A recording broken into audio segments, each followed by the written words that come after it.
Hey everyone, I'm here with my friend Glenn Schiffman, a writer from the Writers Group Mm. and the Writers Group of Studio City, right? But you're now living in Montana. But so still in the writers group. that's right. We Yeah. we see you from time and again. Time and again we see you. And this is Kelly. Everyone knows Kelly, of course. So Glenn, I loved your book, Life in the Fast Lane, which I know you're working on now. And I was telling Kelly all about it, me being into music so much. And I remember you always doing readings in the writers group of the book. Some of them I participated in. and Yeah. right. Yes. And so I wanted to ask you more about it. And we were talking a little bit about what's going on with the book and the different things that you've got to do. Can you perhaps continue on what you were saying? Well, originally was a memoir, but then and even though I changed a lot of the road crew people names and the promoters names and etc., but I never changed any of the rock and roll stars names or their band's name. And it's still in that kind of shape, but it's really autobiographical fiction now, which means it's inspired by real events. But I took liberties with it. For instance, events that happened in different cities. I would compress into one city if it was all the same tour, for instance, just for the literary ease of it. And I wrote it as though it was a logbook, a driver's logbook, and I used the joke of Star Trek. On driver's log, only I called it Star Truck driver's log, and then I would timestamp all these various events that I talk about and experiences I had while on the road. I think it's only fair to point out how unique it was a situation for me because I worked not for any one band, but for a big sound company, one of the number one sound company maybe in the country. If you like our videos, go ahead and click on like and subscribe. We really appreciate it. Thanks. And um, I worked like a piece of equipment. I worked for 40 different bands in 5 years. Wow. I was on the road in one year in 1975. I was on the road 305 days, and out of those 44 weeks, more or less, and out of the 8 weeks that I was at home, 3 of them were in January, and 3 of them were in December. So I was literally only back in the home base area 2 weeks from February to the end of November. I just was constantly moving from one band to another with the equipment because we just carried sound. We didn't carry band gear. We didn't carry lights, and we just carried our own sound, and it would get rented out along with the people. Can we back up a So, little bit for a minute? Okay, so you wrote a book about your story of being a truck driver for right, rock and roll bands, traveling correct. all over the country, Yeah. United States. And I've been in every single state in the lower 48, except Maine. Wow. For some reason, we never played Maine. Wow. Nobody ever They played. don't like rock and roll there in Maine. No, I'm Well, or kidding. they just go down to Boston. It's so close, Yeah. you know. Yeah.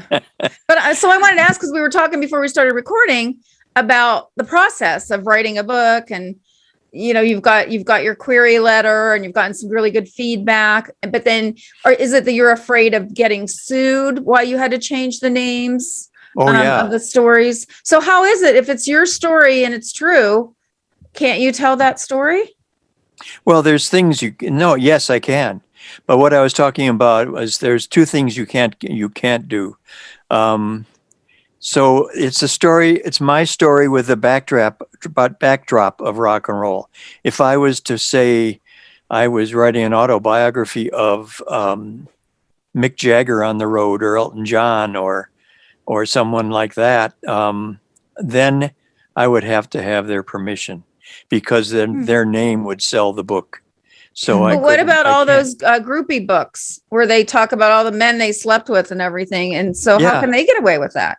I guess the well, rockers give them permission. No, because it's true. Mm. Because it's true. They are telling their story. I can't tell the story of a rocker, and with me as the backdrop. I have to be the front. Okay. It has to be Okay. You my would have to be story. more directly involved in the Yes. story, not just that Yeah. you observed it. Oh, it is. I am. Okay. It's about, because I was involved. I would be at most shows from sometimes 6 a.m. till midnight. And then you'd go overnight to the next place. Uh, at the end of the 305 days I spent on the road, I was a total speed freak and a complete burnout. I mean, my mind was fried at the end. I had, I had gotten, that's another part of the story really, but, Were you into, did you take drugs before you started doing this, Glenn? no, I never took anything like that. It was all pot, but you can't, I smoke pot. I was in San Francisco from 1965 to 71. So of course I smoked pot and took Right. all kinds of hallucinogens, Mm. but how I got into it. And it's interesting how I got into it. I had gone to school to be in creative writing. And then I got involved in the San Francisco State College in anti-war demonstrations and in the student strike that went on for 9 months there. Hmm. And so I'm on the FBI's blacklist. So it then became impossible to get a really good job, especially in education. If you're on the blacklist, you cannot teach in a public school of any kind. Wow. I've even known guys who couldn't even teach in a union apprenticeship school. So, Oh, wow. Is it just because you were an activist? They put you on a blacklist? Yes, and there was other really crazy reason, a whole nother story behind that. But my dad was an activist too, so he was on the FBI's blacklist, and I think that led to it. Wow. Second generation blacklist. Yeah. So, so when I graduated there, a friend of mine, someone I went to college with, had ended up getting married to Jim Messina, the guy in Loggins Messina and in Poco, and actually he was in Buffalo Springfield too. And the first band I ever roadied for was Buffalo Springfield. And then I did a gig. It was just a gig with Poco, and then in 1971 he had left there and was trying to put together a new act, which would turn out to be Kenny Loggins. But he and his wife spent. He told me about the last show that Buffalo Springfield did, and they landed in Memphis on the day the King was shot. Martin Luther King was shot. Oh, wow. And then you're supposed to do a tour of the South, and every single show was canceled because of the uprising, the quote rioting in all those cities. They were in Atlanta. The day they were supposed to play Atlanta was the day of the funeral. So this was, I thought, well, that's an incredible story. So he and I sat down and wrote it as a screenplay. And we actually got a director involved who had done a sort of a pseudo-documentary, pseudo-fiction about the 1968 riots in Chicago. And his name is escaping me right now, Haskell Wexler. And so he took it to studio, and then they started asking the other members of Buffalo Springfield, Crosby, Stills, and at that point was those two guys, and about the, using that story, and they all wanted to get involved. They all wanted to get paid. They all wanted to get in the way, and it ended up not happening. And it left me with a certain attitude toward certain rock and roll guys.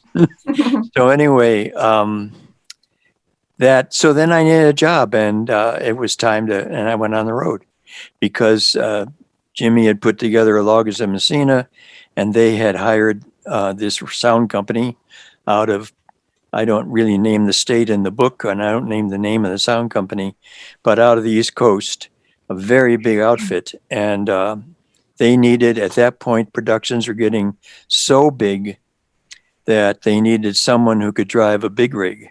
And that's something I could do. I had gotten that training moving furniture around Los Angeles. So I went on the road I went back there and I became a full-time driver, and I worked for them for almost 5 years. And we toured with everybody you can imagine, just about, especially a lot of British bands, because they would fly their gear into Kennedy Airport and start from there all the time. And we were really close to Kennedy. So I went up there all the time and picked up, bands. And we did Central Park in New York quite frequently in the summertime, all the free shows. I can't tell you. I mean, I toured with, Chicago and Yes and Queen, Elton John, Rod Stewart, Led the Zeppelin. Beach Boys. Led Zeppelin. You'd mentioned Led Zeppelin. Yeah, Led Zeppelin was the very first band. It was in Philadelphia. They did a show with them. And you toured with my idol, Linda Ronstadt, a little bit, right? Yes, and she's my idol too. She's an exceptionally sweet person. She's really that's so humble, nice. really just the best. Everybody's in love with, there's a Willie Nelson saying, there are two kinds of men in the world, those who know Linda Ronstadt and those who are in love with her.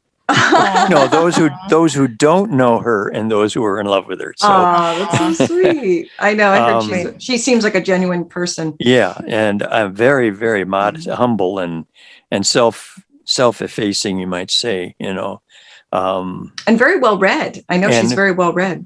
Yeah, she's and talented. A heck of a singer. Yeah. Yeah, not to mention. And she did not, none of her shows were great big productions.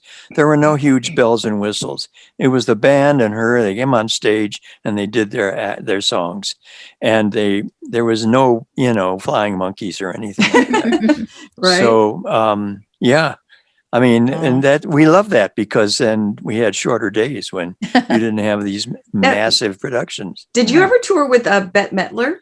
I spent a year on the road with Bette Midler, and right after the movie The Rose, I was on the movie The Rose and the stagehand and the rock and roll end of the stagehand, and then I became her road manager, and she did a world tour. So I circumnavigated the globe with Bette Midler. She was pretty good too to work for.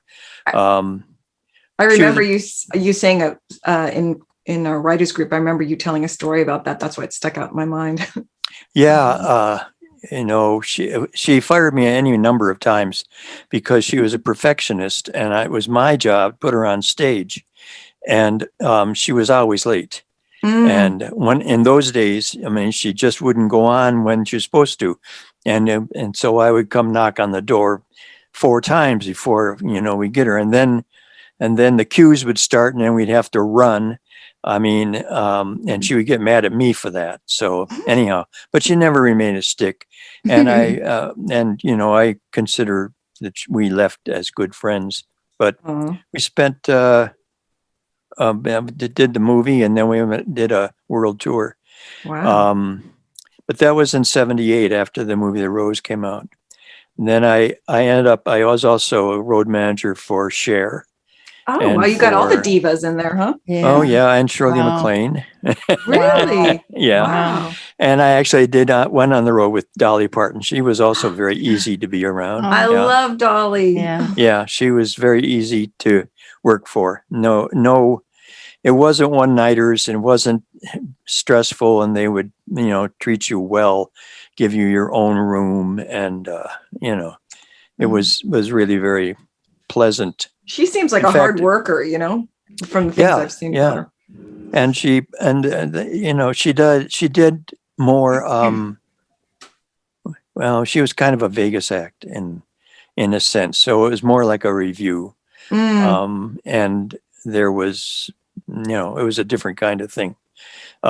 She did a lot of corporations they would have their annual meetings, and she would be the entertainer, and we would go to these different cities where some corporation had hired her as their to come on. That's why it was kind of a review act. It wasn't. Because It everybody wasn't, loves also her. wasn't, You yeah, can't go wrong. and it Yeah. wasn't bells and whistles. Yeah. Also, Right. there wasn't a whole lot of fireworks, and it wasn't Right. Kiss. I toured with Kiss too. Oh my And- gosh, that must have been hard work. Oh yeah, a lot of them. The worst ones were the biggest acts. I mean, no, I shouldn't say worst ones. It depended on the managers, and it depended on the the whether the musicians were spoiled brats or professional musicians. So Right. yeah, That makes so sense. some bands were just boys. And some bands were, you really admired them for being pros.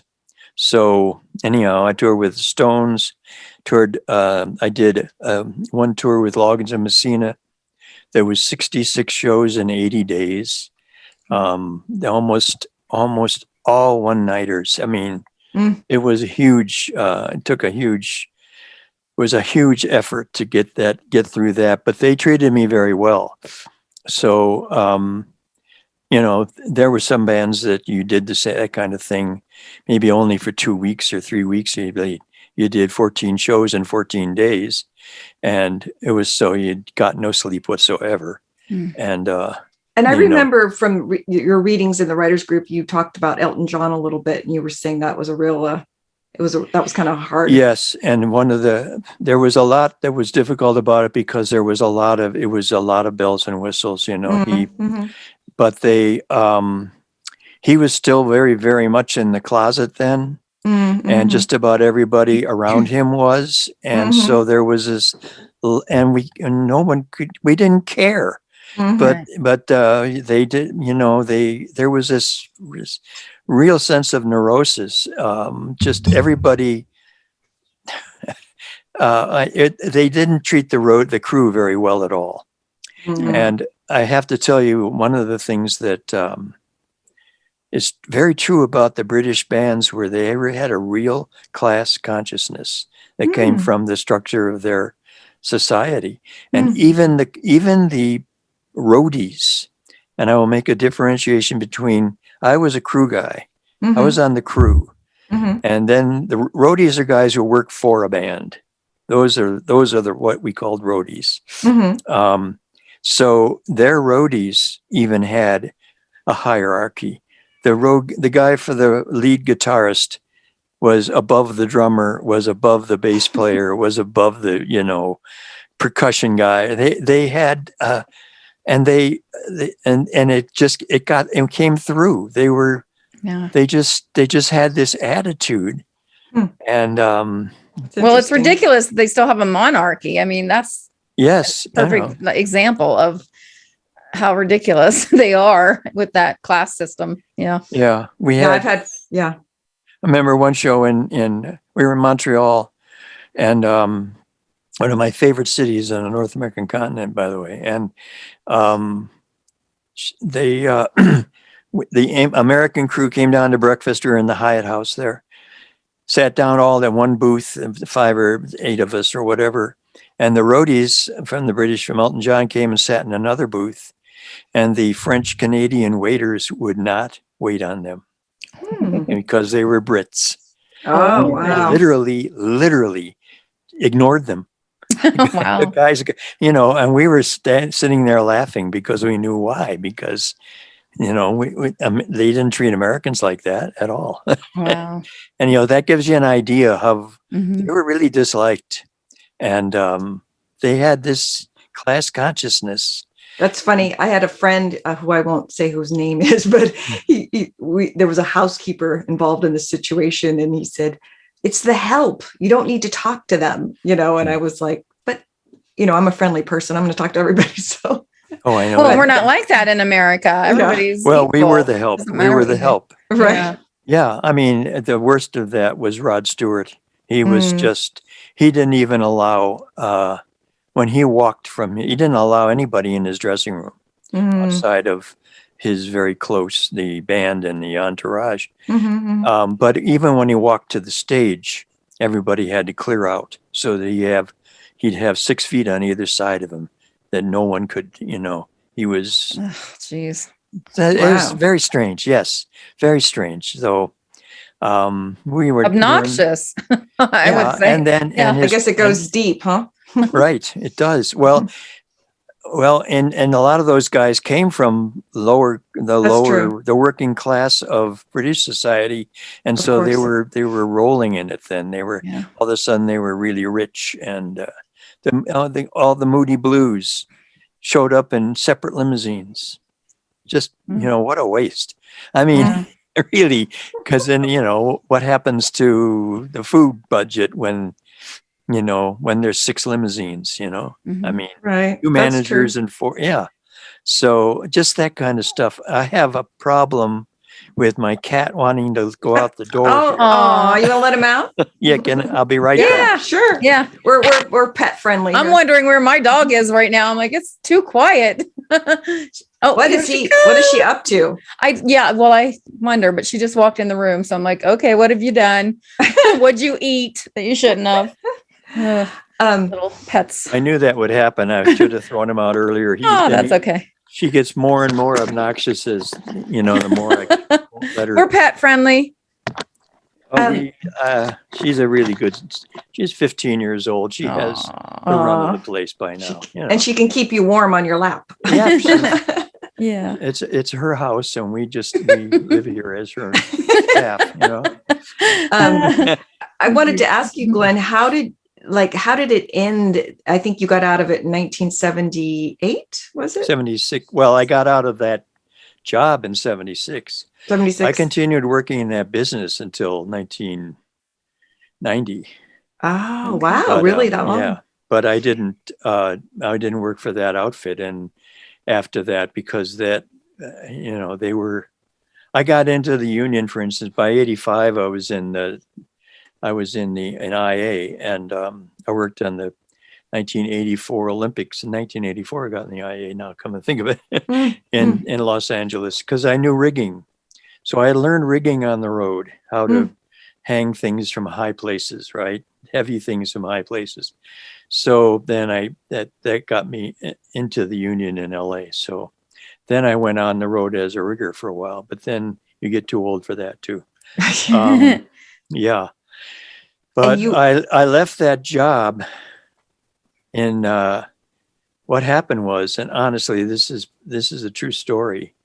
At the end of those 66 shows in 80 days, I had gone to a clinic in San Antonio, Texas, because I couldn't stop my nose from bleeding because of snorting all this methamphetamines that we were using to stay awake.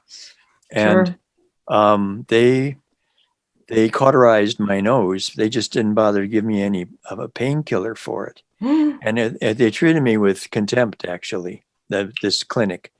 And that was a thing that made me go cold turkey. It was not that I couldn't stop my nosebleeds, and because I was physically addicted to methamphetamines by then, but that the fact they treated me so like I was contemptible, and that really hit me.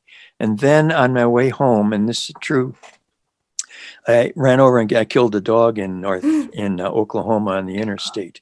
And there was no stopping. It just two dogs ran across the highway, the interstate highway, from the median, and one of them got across, and the other one I couldn't stop. I mean, I would have wrecked the truck. So I hit him pretty square. But and I'm just saying, probably it was a big German Shepherd. Looked up at me at the end and stood his ground. He didn't try and get off the road. And later I went down the road, and I was so shaken up by it that I went into a rest area, and I had to stop and think about it. And what hit me was that stay on the road, you die. Get off the road, you live. And I left that company at the end of that. I got back to the barn, as we say, and December 10th of 19. I went cold turkey on the 10th. I got back the 12th, and and I quit that job. I didn't go back. And then a bunch of years later, then I got I went and had to go dry out. And then I went up to, I came back to LA and I got the jobs with Bette Midler. So then the movie came up and then the tour came up. And then I was kind of back in it, but then I was following that, I was Cher's road manager, and then I got the rigging job, and so that's how I ended up. I worked in that business till 1990, from 1968 on. So. See, I didn't realize all that you worked with Cher. I didn't realize all well, that. I didn't put it in that book. Yeah. Yeah. She was very easy too. She was just one of the boys. She really was. Yeah.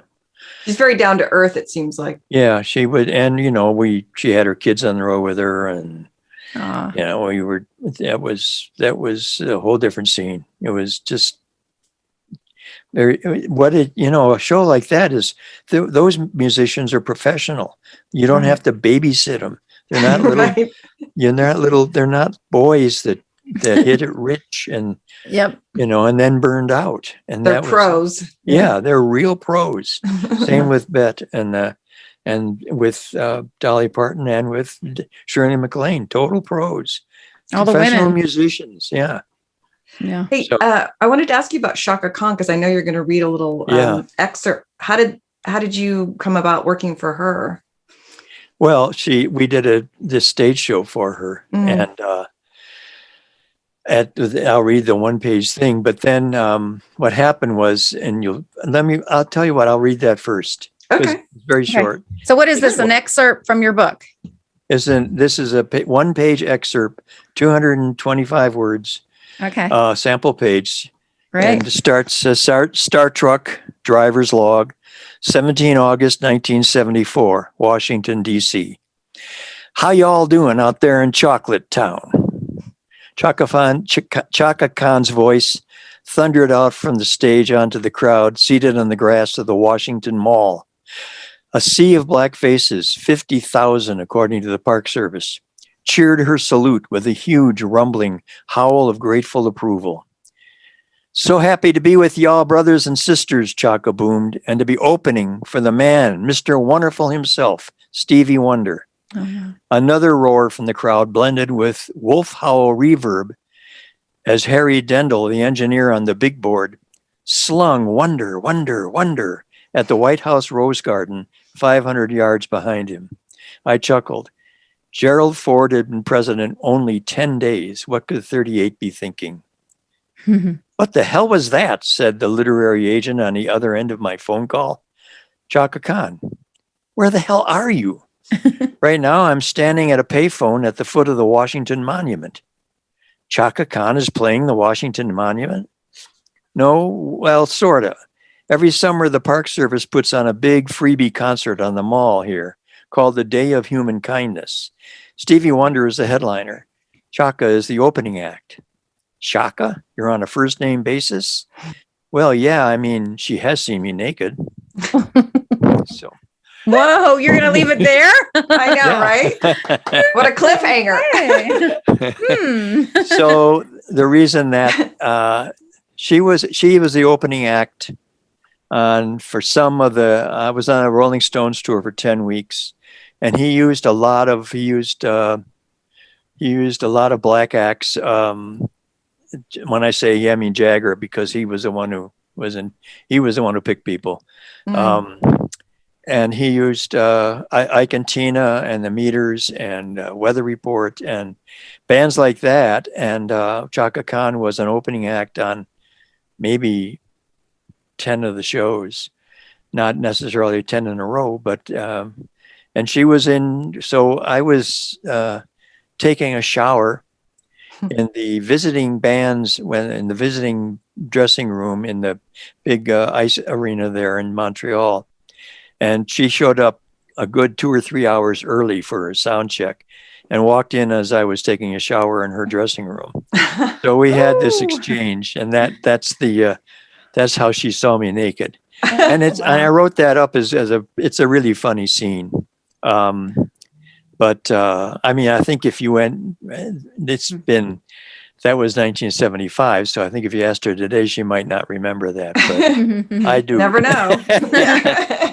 um, Yeah. yeah, she and I was so, and they were very, very early. Usually the opening act will show up 5 o'clock, 6 through 4:30 or so, and do a quick sound check.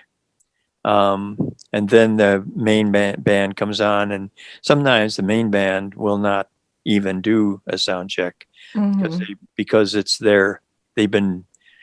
they got their act down by then. Everybody knows what all the levels are and etc.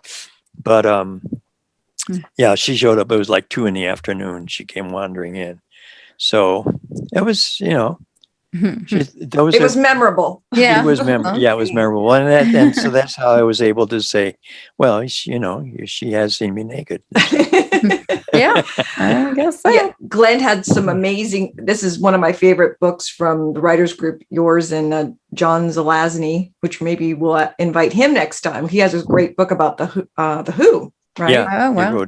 Yeah, it's fictional though. His book is fictional, right? Yes, actually, and he's writing about the guy who developed them, the producer and manager for a while, who took them out of a club, and they were a mod band with the thin lapel coats and the very thin ties, and then they turned into the Who, and then they turned into a almost like, what's the right word? I can't think of it. Well, they would tell huge stories. They would tell huge stories in the album. And anthemic. They were almost like anthemic. Yeah, and and the deaf, dumb, blind kid. So right. And then so Queen turned and did that too. But right, it's almost a rock opera. That's the word. That's the word. Yeah, rock opera. Yeah, so, you're right. You're right. So he wrote about it because the guy who developed the Who was actually a composer, very famous British composer who wrote operas, modern day operas. So he had that influence on them. I think Pete Townsend is one of my favorite songwriters, and so that's why I was so interested in his book. John had to do a lot of but he asked me a lot about backstage stuff and what on the road looked like, especially because he was writing about the 60s. And, they were still traveling around in a bus then. So, and what is that like? And I did plenty of that too. I never had to drive the bus, but I toured with Broadway shows and as a rigger. And a children's show called based on Alvin and the Chipmunks that was created on, and it was a bus trip everywhere. Everybody was in a bus, and so I had the full gamut of what life was like on the road in those days, before cell phones and. Right. So before people were taking footage all the time. Yes, right? And it was still the end of the good old days as it was. So, pre-internet. Yeah. Right. Yeah, and because look what the internet did to music. Now bands have to be sponsored when they go on the road. They need sponsors, Coca-Cola and Budweiser and whatever. That's true. To put them out there. Yeah. Yeah, so I know you've written some other books as well. What's your latest book that you wrote? Well, it's called Move Standing Still. And the first book I wrote in the writers group, and I can attribute to having that writers group as a background to make it happen, was I self-published a book on having grown up in a small border town of a Indian reservation in Western New York State, and having spent a lot of time on the reservation because my dad was the chaplain there. And so it was called The Way I Was Taught, and it's very fictional in that my family is totally fictionalized in that. But what I learned from traditional Indians as a kid kind of seeped in us by osmosis. So back in 78 or 9, I got back on the, what they call the Red Road, as a spiritual quest and as a discipline. And I've been doing that kind of spiritual discipline ever since. So, for instance, in LA, I lived in Burbank, and we had a sweat lodge in my backyard, and I ran lodges for guys who were in recovery almost exclusively once a week. So 40 times a week, and not in the summertime, because you know what people think of when they smell fire in the summer there. But that's right. I saw his yeah. sweat lodge because I was at Yeah. your house in Burbank. yeah, It was amazing. that was there for Really? 33 years. We ran a lodge 40 times a year for 33 years, and it was from 1990 on. It was all male. And that's the traditional way, and it's not a misogynistic thing. It's just that it's good to split it apart because people are really, emptying their hearts in there. So I did that. So I wrote this book called Moves Standing Still, and I'm shopping that around too. And then I have a couple of things on Kindle Vella. One is just short stories, which is under the title Vanishing Points. And then the other is Relationship with Fire, which are essays. It's an anthology of all of those guys and the relationships we built thanks to a central fire that over those 30 years. And my experience with that, I went on vision fasts, and I went every year for 25 years to a Sundance in South Dakota. And then I sat up in some teepee ceremonies and went to South America, to the rainforest, to meet with a curandero there. And so I've had quite an experience in that whole nother life there. I've actually had 4 lives in this one. Right. And it's, and then there's the book that's in between growing up on a reservation and going on the road and rock and roll. And it's funny because at one point, you mentioned John Zelazny, said to me, how did you get from the way I was taught to life in the fast lane? And I started to write the book about how I got there, the descent into hell that I took. And that was not the right motivation for that book. So it's been a long time getting a handle on what that story is about. Those chapters and how they link together is not just because I wanted to figure out how I ended up from one place to the other. So that's some of those things. Some of those chapters are showing up now as short stories in Vanishing Points, and it may be because it's a real rendering. I treat the life in the fast lane as a trip through the underground, the underworld. We worked, a lot of it was cash and no contract, and there was no benefits, and you end a gig, and especially true of roadies. The gig is over and you didn't work again until maybe somebody, they went out again, and it might be a year later. Wow, I learned a lot more about you, Glenn, than I even knew from the writers group. I mean, just the fact of the Bette Midler stories and the Cher and the who was the other one you worked with? Shirley MacLaine and Dolly Parton and Dolly Parton. That's the one. Yeah. So those are fascinating, and we're going to put links to all your books below the YouTube finished podcast. Okay. So. Or just to an author page on Amazon. That would be, which you can find easily enough too. Yeah. So I appreciate, thank you. I always called on Kimbra to help me when I needed a female voice who could do different characters when we were reading she did a young American Indian, French Canadian. Oh, that's right. Character. I forgot about that. Yeah. And I'm a method reader, so I would, come in the outfits. You were very Anyway, good, and you had it. You had the French accent. You could give me the French accent for that too. So. Thank you. I went to school to learn that, so I could do the accents at the readings. Anyway, also you might come down to Burbank eventually and do some kind of reading you mentioned. So, If I get this published, I will, because because I think I could sell a lot of books in Los Angeles. So. yes, And I know. it will be published some way or another, whether we do it self-publish or on Vella. Then Vella would be the last choice, but on the other hand, I've made almost $300 on Vella so far, and that's my books are number one. So Not too shabala. in their considering I'm getting about 2 cents a book. Yeah. Right. Okay. Well, we're gonna say thank you so much, Glenn, because we really appreciate your time, and hopefully you'll be on again soon when you have more to tell us about your updates on life in the fast lane.